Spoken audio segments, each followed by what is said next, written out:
Beleza, galera? Tô aqui na Rádio Positividade FM, que é a emissora na qual eu trabalho no Rio de Janeiro, e tô aqui para falar sobre o quadrinho do meu amigo Ricardo Leite, Em Busca do Tintim Perdido, que entrou com campanha no Catarse. Então, o que eu fiz, né? Peguei os melhores momentos das melhores entrevistas do Ricardo Leite pro Eurocomics, também pro meu antigo canal. A gente misturou tudo, né, para você, né, assistir a este vídeo e depois ir lá no Catarse para dar o seu apoio, porque é uma HQ incrível. É o sonho de uma vida. Vocês têm que apoiar este projeto. Beleza? O Papo Franco-Belga hoje tem a honra de receber o meu amigo Ricardo Leite. Tudo bem, Ricardo? O que o traz aqui é a paixão que nós temos pela banda desenhada, pelos quadrinhos europeus. O cara, olha só, é o autor da marca 450, Rio 450, que comemorou os 450 anos da cidade do Rio de Janeiro. Ele foi o vencedor desse concurso, a marca dele emplacou e tá aí.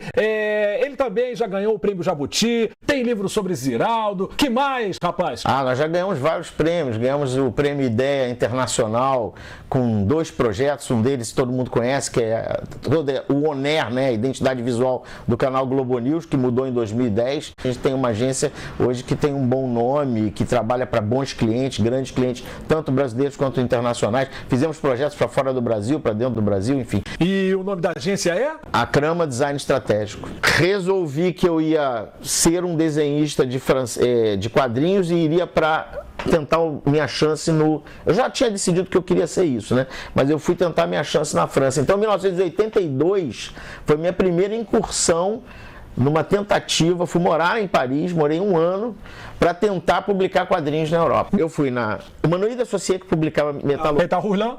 Fui na Casterman, que publicava Suivre, e fui na Dargaud, que publicava Pilote. Eu acabo voltando para o Brasil para ganhar fôlego financeiro e para poder fazer histórias já adequadas ao que eu tinha percebido como sendo o necessário para conseguir penetrar e entrar naquele mercado. E aí acaba que eu entro nas gravadoras para fazer capa de disco, e aí tive uma sorte assim de fazer de cara o primeiro disco. Ou seja, eu e eles estreamos em disco pela primeira vez, que é os Paralamas de Sucesso. Meu Deus! Eu fiz os primeiros 5 LPs dos Paralamas.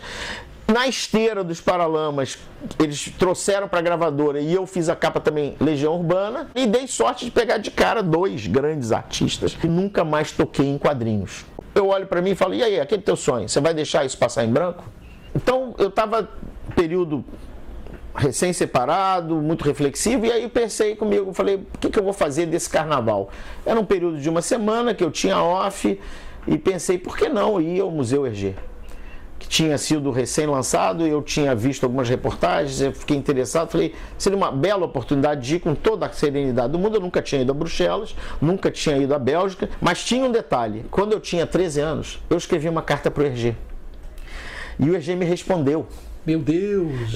Eu escrevi uma carta para o Hergé porque eu queria conhecê-lo. E meu pai, que era um cirurgião, era chamado às vezes para participar de palestras e congressos médicos na Europa, tinha me dito que ia me levar à Europa. Então eu cheguei para o meu pai e falei assim, pai, você me levaria para conhecer o Hergé? E ele falou assim, escreve uma carta para ele. Se ele puder nos receber, a gente vai. Eu escrevi e ele respondeu dizendo que não podia me receber porque ele estaria de férias na Itália com a mulher, não sei o quê. Se é verdade, se não é verdade, eu nunca vou saber, mas provavelmente era, espero acreditar nisso, prefiro acreditar nisso. O fato foi que eu acabei não conhecendo o Hergé. Então, quando eu estava nesse momento indo para o Museu Hergé, eu falei, finalmente eu estou indo para o meu encontro com o Hergé. Imaginário, né? Metafórico, né? O Hergé já faleceu. Mas eu falei assim, é como se eu estivesse indo no estúdio Hergé conversar com ele. Afinal das contas, eu tenho um museu inteiro para descobrir. Os originais, os rabiscos, os croquis, as anotações, a colorização, entrevistas com ele, maquetes de foguete em tamanho, escala grande, o submarino, tudo aquilo estaria lá. E eu falei, rapaz, é como se eu estivesse indo finalmente encontrar o Hergé. E eu fui então com a cabeça, comecei a construir na minha mente uma aventura para mim mesmo, que eu estava indo em busca do Tintim que eu tinha perdido. do Tintim Perdido, que era o meu sonho de ser quadrinista, no fundo. Conclusão, a minha viagem que eu fiz em 2013, fevereiro de 2013, eu não tinha ainda chegado à conclusão se eu ia fazer história em quadrinho ou não, já estava meio na dúvida, mas essa viagem virou a base de um roteiro. Quando eu voltei para o Brasil, virou a base do roteiro, que é a minha ida a Bruxelas, onde eu vou aos lugares e a história passa pelos lugares que eu realmente fui.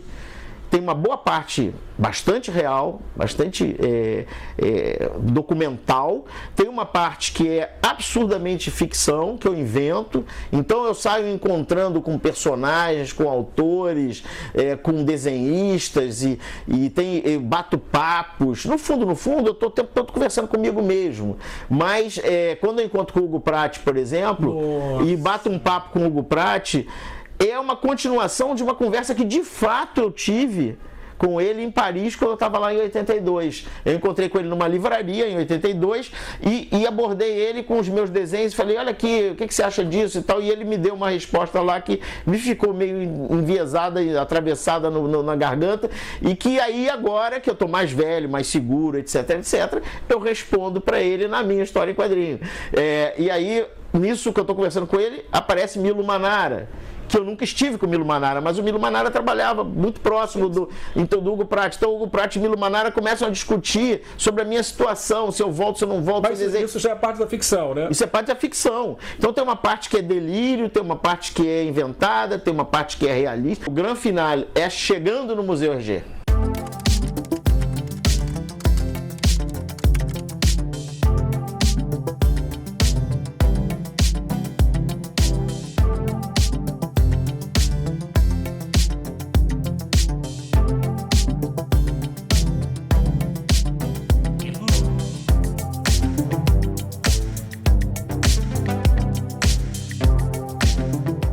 Ricardo Leite, como é que foi essa noite? Conta pra gente essa consagração de autor, de desenhista, com Em Busca do Tintim Perdido.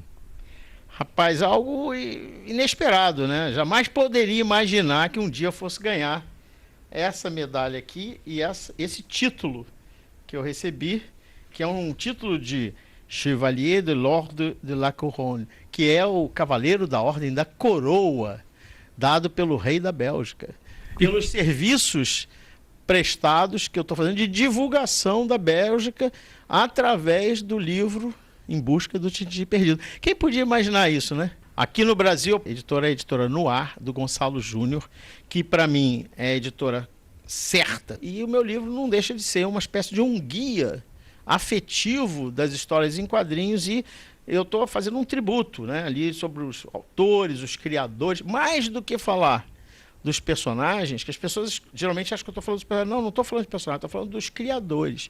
Então tem lá no final, então vai ter um glossário, cara, incrível. Está me dando um trabalho que vocês não têm ideia, de fazer, mapear todo mundo que aparece. São mais de 500 pessoas que aparecem. Agora que vocês acabaram de ver esse mini-doc, essa compilação de documentários que o PH fez comigo sobre esse livro ao longo de anos, olha onde eu estou para te mostrar o livro já pronto, o livro completamente pronto, sendo lançado no Catarse. Você pode encontrar aqui abaixo o endereço do Catarse e fazer o seu apoio. Conto com ele.